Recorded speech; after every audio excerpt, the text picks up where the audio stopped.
Здравствуйте, дорогие друзья! Зеленая BMW.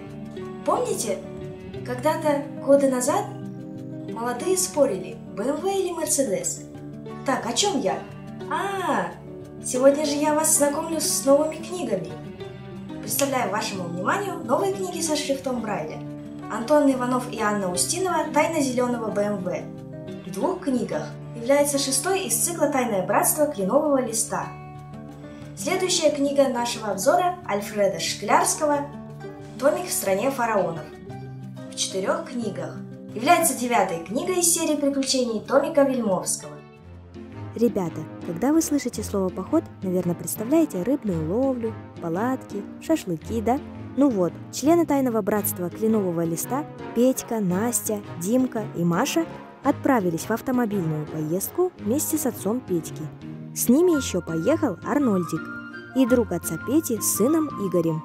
Они побывали в харчевне, где пережили незабываемые приключения. Посетили соборы, монастыри, ночевка в палатках и шашлыки, конечно, тоже были. Но для них это было не так интересно, потому что они на пути каждый раз встречали современный зеленого цвета BMW, портивший все планы. Все видели, что глуповатый с виду Арнольдик не такой простой и способен на многое. Все их мысли были о зеленом BMW, тайну которого им и предстоит раскрыть. Ну что ж, раскроем это вместе с Тайным братством. Следующая книга нашего обзора – «Томик в стране фараонов». После изматывающих странствий Томик и его друзья решили отдохнуть, и для этого выбрали Египет. Но их заслуженный отпуск оборачивается очередным приключением. В Египте они встретили хорошего знакомого Яна Смуги, с которым они решили поймать банду расхитителей гробниц.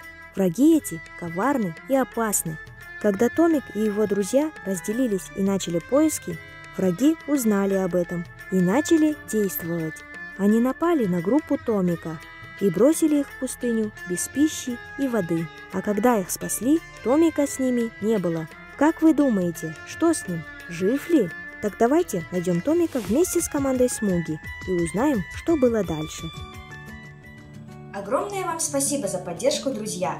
Приходите к нам в гости, мы будем рады вас видеть! До следующего обзора!